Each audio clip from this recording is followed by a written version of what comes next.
the 10 dirtiest countries in the world. India is only ranked second. In the first place, women defecate and urinate on the streets. The capital can be called the cesspool of the earth. Have you seen a country where 1,500 people share one toilet? The streets are so filthy that there's no place to step. Have you seen vast fields ruined by oil worse than Chernobyl, where not even a blade of grass can grow? The people there can't even meet the most basic survival needs. The world is vast and full of wonders. Today, let's take a look together at the 10 dirtiest countries in the world. Just before we jumpstart, please like and subscribe. Thank you. Number 10, Peru. Peru is the legendary land of gold. It is also one of the most divided countries in the world. On one hand, Peru has nearly preserved perfectly its primeval forests and mountain canyons. On the other hand, Peru is also one of the countries in the world most severely polluted by the metallurgical industry. As a major global exporter of mineral resources, almost the entire country of Peru relies on metal trading for livelihood. However, long-term metal smelting activities have caused severe environmental pollution. The entire Peru has been more or less affected by the pollution caused by outdated metallurgical technology. One of the most polluted cities in the world, La Arroya, is located here. Taking La Arroya as an example, this city has had a copper smelter since 1922, followed by the establishment of lead and zinc refineries. The toxic gases released by these smelters and heavy metals such as lead, copper, and zinc severely pollute the air, water sources, and soil. They pose extremely serious harm to the health of local residents. According to research, 99% of children living near La Arroya have lead levels in their blood exceeding the safety limit. Although other areas are not as severely affected as La Arroya, the problem still exists. This makes Peru one of the countries with the most severe child health issues without exception. Faced with this situation, the Peruvian government has certainly thought about changing the status quo. However, much of the mining in Peru is neither state-owned nor legally private, but rather illegal mining. The law cannot control these illegal miners at all. Long-term illegal mining has led to severe damage to Peru's air, water, and soil environments. Wastewater generated from metal smelting and mining activities is discharged directly into rivers, lakes, and other water bodies without treatment, leading to the deterioration of water quality. In addition, chemical fertilizers and pesticides used in agricultural production also enter water bodies through runoff and other means, further exacerbating water pollution. Besides water pollution, long-term metal smelting and mining activities have also led to severe soil pollution in Peru. Heavy metals accumulate in the soil and may enter the human body through the food chain, causing harm to human health. Worse still, such rampant illegal mining in the massive mining industry has not benefited Peru's economy because illegal miners never pay taxes while formal mining channels are controlled by North America. Malicious acquisitions by international giants further complicate the issue. Therefore, Peru's economic problems are extremely severe. Severe economic problems have led to a decline in Peru's governance capabilities, making it unable to combat increasingly severe natural disasters. Take infectious diseases as an example.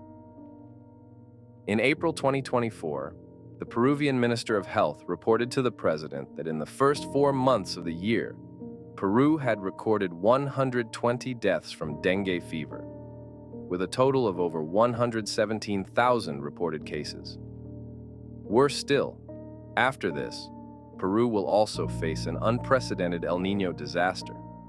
With environmental pollution compounded by natural and man-made disasters, the dark days for Peruvians seem never-ending. Our data shows 98% of you guys watching are not subscribed. Please, folks, take just 1 second to push on subscribe and support us just. Thank you so much. Let me wait for a second for you to subscribe. We will bring you more well-researched content. Please like and remember to share the video. Okay, let's move on. Ninth place, Mongolia. Mongolia is a country that is flanked by two major powers, a landlocked country in Asia, and also one of the countries with the worst environment in Asia.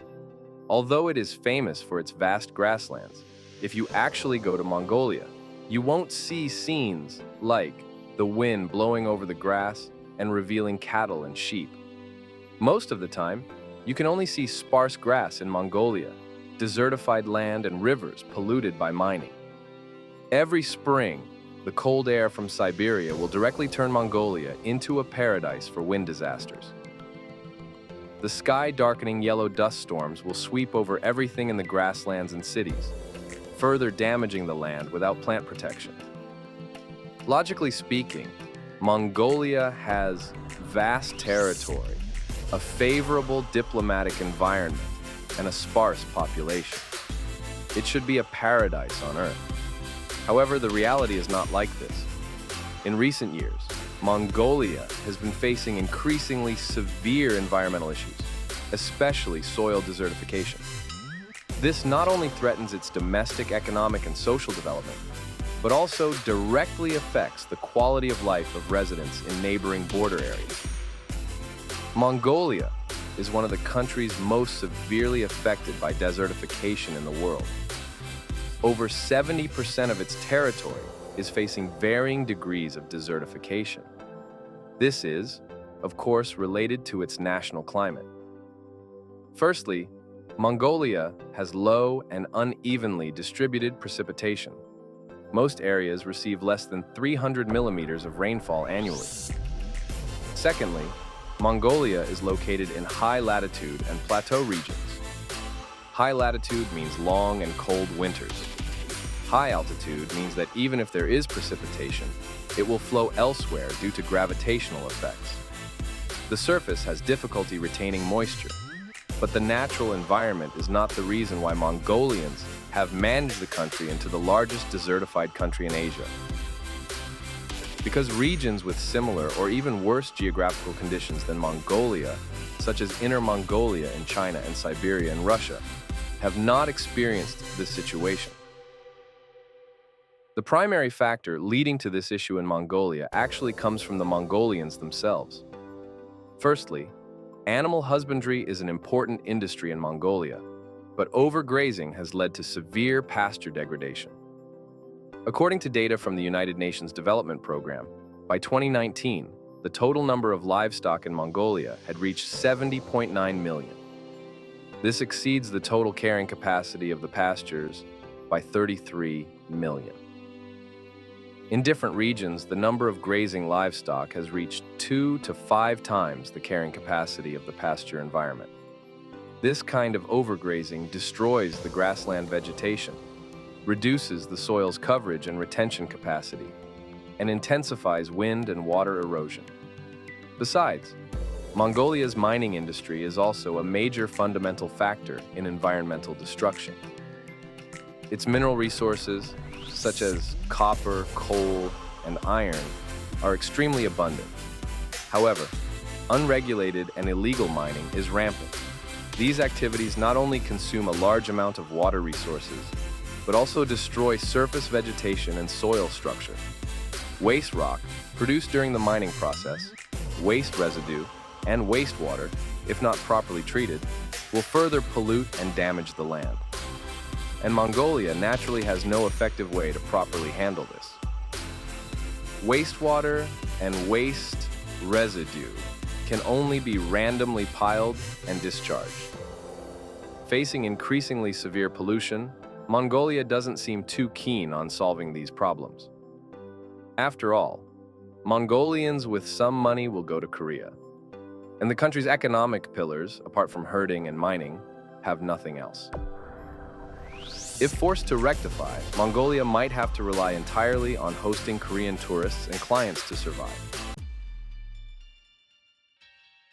Dirtiness is usually closely linked to poverty. As long as there is some money and the infrastructure is decent, no one would live such particularly dirty lives. Kenya is a typical example of a country that has become dirty due to poverty. Kenya has a large number of slums. The largest here is the Kibera slum. It can be traced back to the 19th century. Now, this place accommodates 2 million people. These areas, due to historical reasons and socioeconomic constraints, often lack basic public facilities. There is no clean water source, no hospitals here, no toilets, no garbage dumps. Feces and garbage are casually piled up by the roadside. Sometimes there are even a few human or animal corpses buried within these nauseating piles of garbage, forming continuously expanding sources of pollution. Here, 50 families share one public toilet. This is already an extremely luxurious public facility. Due to the extreme scarcity of public toilets, many residents can only use plastic bags and other simple tools to solve their excretion problems. Then they casually discard this garbage, forming what is known as flying toilets. This not only severely pollutes the environment, but also increases the risk of disease transmission. Due to the lack of proper water facilities, there are no taps at all in the slums. Bathing and other cleaning activities can only be done when it rains heavily, using rainwater.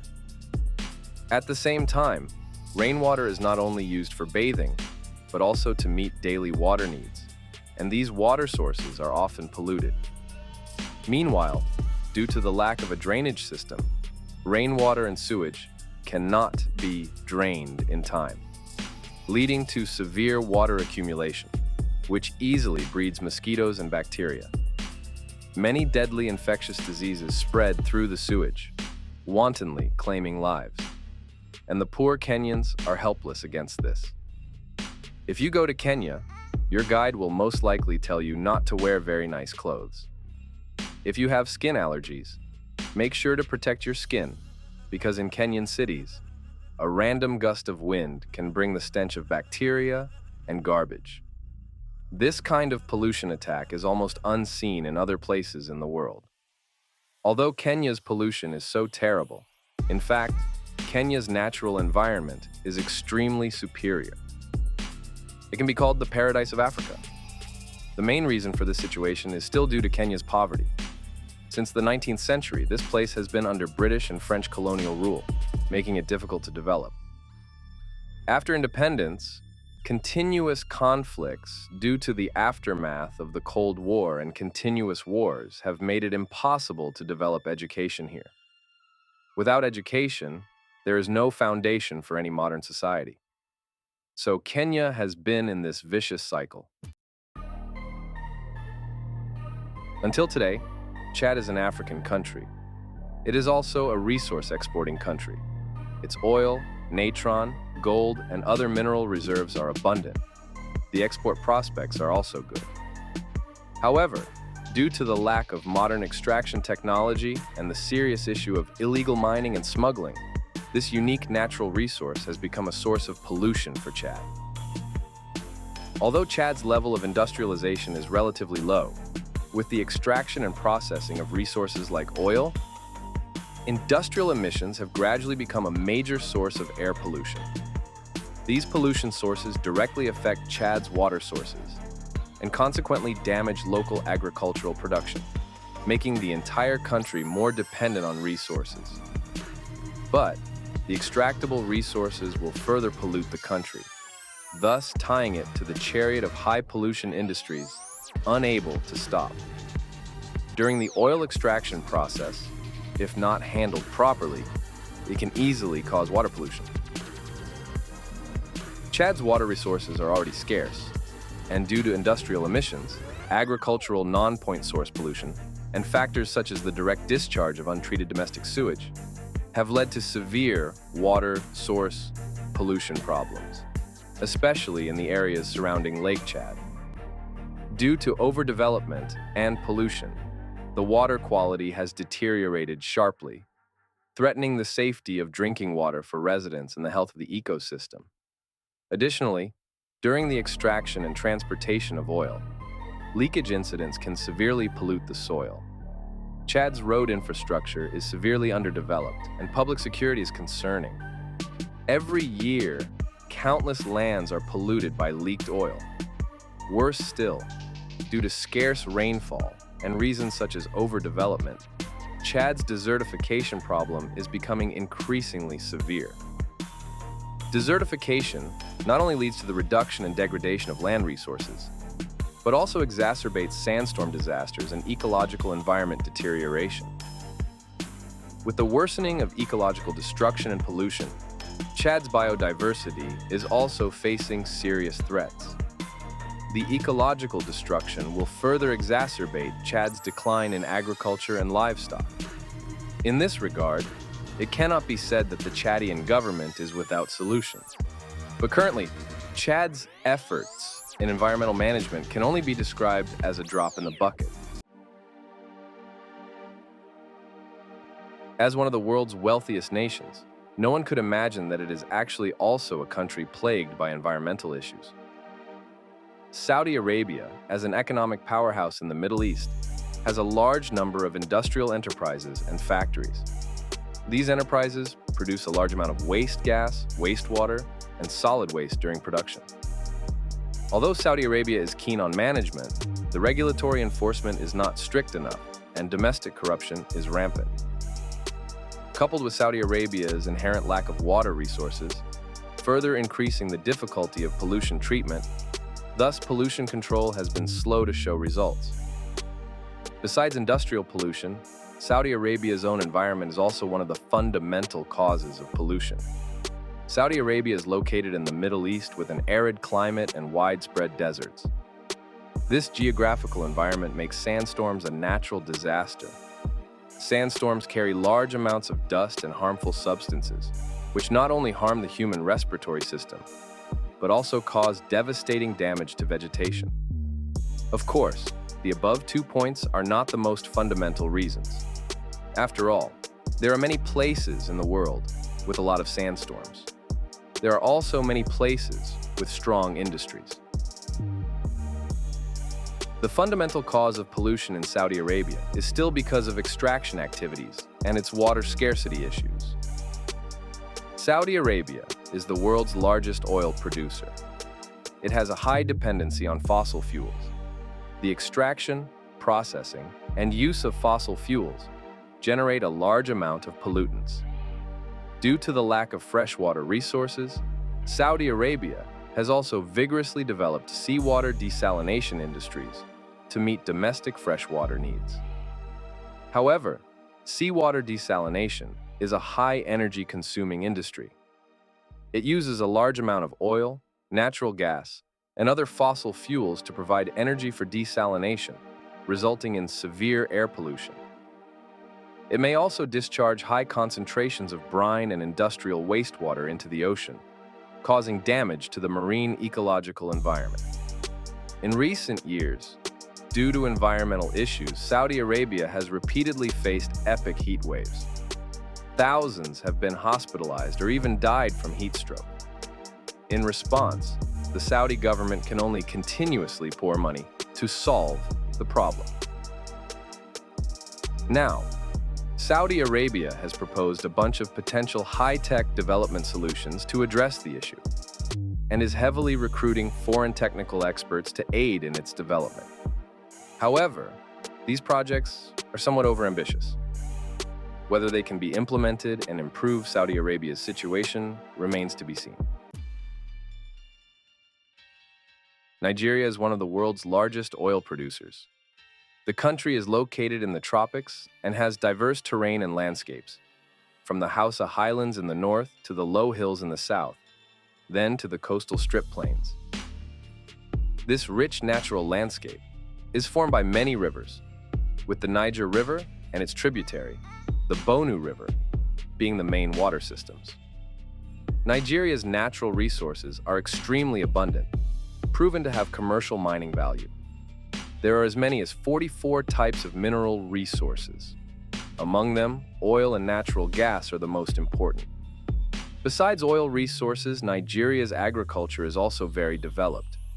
Some of the land here is incredibly fertile, and crops can even be harvested 3 times a year. However, with the extraction of oil, this place has become one of the dirtiest and most severely polluted places in the world. Nigeria's oil spill problem has a long history. Since the 1970s, with the increase in oil extraction activities, oil spill incidents have become frequent. According to the Nigerian National Oil Spill Detection and Response Agency data, in just the decade from 2011 to 2021, the Niger Delta region experienced 9,870 oil spill incidents, releasing a total of 466,000 barrels of oil. One of the most tragic incidents on record occurred on October 18, 1998, in Jesse Village near Lagos, Nigeria. A serious oil pipeline leak caused an explosion and fire, resulting in 198 deaths. After investigation, it was confirmed that the oil pipeline was deliberately damaged. The victims at the scene were still holding tools for destruction and containers used for stealing oil. This accident not only caused a large number of casualties, but also destroyed thousands of acres of fertile land, once considered a treasure. The damage it caused to the Nigerian people has not been recovered to this day. In 2011, a drilling platform at a Shell oil field experienced a serious oil spill. Approximately 40,000 barrels of oil leaked into the Atlantic Ocean, affecting Bayelsa State in the Niger Delta in Nigeria, impacting 168,000 people across 350 communities. This incident drew widespread international attention and resulted in hefty fines for Shell. However, despite the large fines, the damage caused by the spill remains irreparable. This left the Niger Delta, already affected by previous spills, further devastated. Long-term oil spills have severely impacted Nigeria's environment and have seriously affected the health of its residents. The leaked oil contaminates the soil, water sources, and air, among other environmental elements, leading to ecosystem imbalance and a decline in biodiversity. Most critically, the leaked oil releases toxic substances and carcinogens, gradually eroding the health of Nigerians. According to research, residents of the Niger Delta region have an average life expectancy of only 41 years, which is 10 years lower than the national average. This is closely related to the severe oil pollution in the area. Fourth place, Congo. Congo is a mineral-rich country. It is also an important global mineral resource country, especially rich in reserves of metal minerals such as cobalt. It can be said that some industries would come to a halt without Congo's cobalt. The cobalt would directly stop. However, while the development of the mining industry promotes the economy, it also brings serious pollution to the local environment. The environment in some mining areas has been damaged, with water sources, soil, and air all being polluted to varying degrees. For example, the 2021 Congo-Kasai River pollution incident was caused by an Angolan mining company. It led to the pollution of the Kasai River. This crisis directly affected the river and almost all the residents along its banks. It even caused casualties. However, despite paying such a heavy price, the Congolese people have not gained much benefit from the mining industry. The money earned from selling minerals isn't even enough for them to repair some decent public facilities. Similar to many developing countries, some areas of Congo lack effective garbage collection and disposal systems. Garbage piles up on the streets, breeding diseases and affecting order. Additionally, Congo itself lacks public toilets, so many people relieve themselves directly in the garbage piles. The scene is extremely disgusting, but theoretically, Congo earns over $40 million annually from selling gold alone, which should be enough to improve the condition here. There's no reason why the conditions here can't be improved. But in reality, although Congo has money, a lot of money is also needed to manage the environment, because the extraction of cobalt and gold itself causes significant environmental pollution. Additionally, Last century's Belgian and modern French colonization of Congo led to a large amount of minerals and major profits being taken away by big Western companies. The remaining money is either wasted in civil wars or intercepted by local tyrants and compradors. By the time it reaches the legitimate government and the people of Congo, there's hardly anything left in their hands. So, Congo can only continue to guard the garbage mountains day after day and live with the sea of slag and polluted land. Somalia. Everyone knows Somalia has pirates, but what is little known is that Somali pirates actually resort to piracy out of necessity.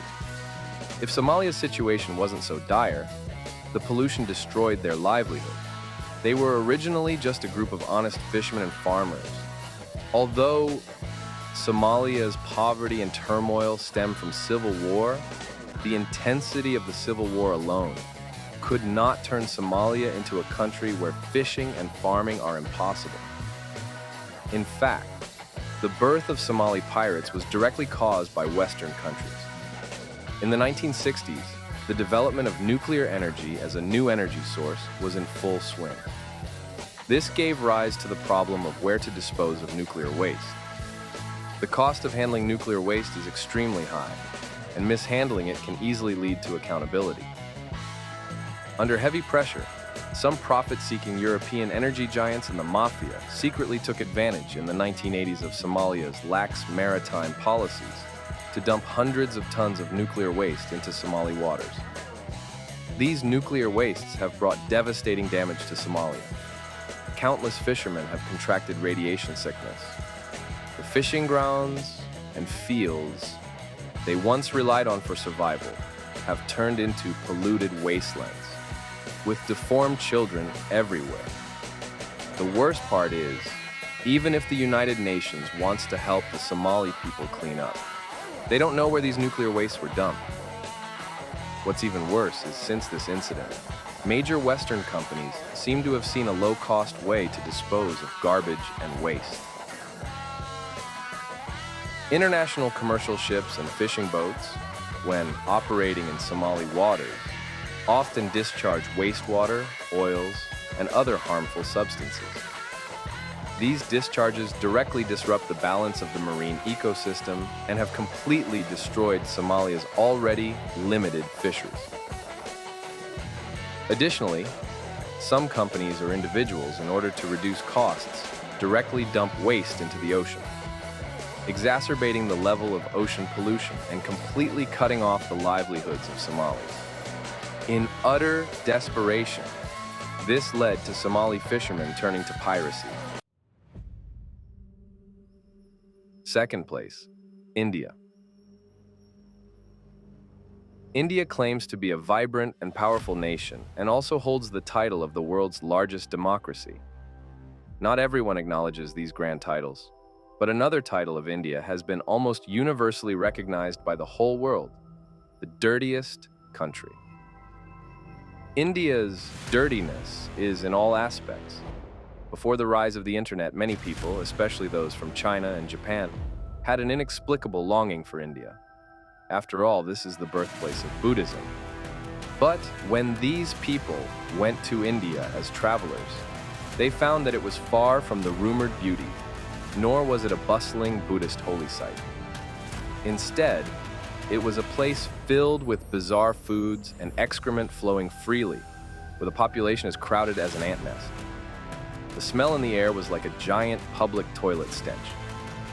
According to World Health Organization data, India is one of the most polluted 10 countries in the world. New Delhi, Kolkata, and Mumbai in India are rated as the most polluted cities in the world.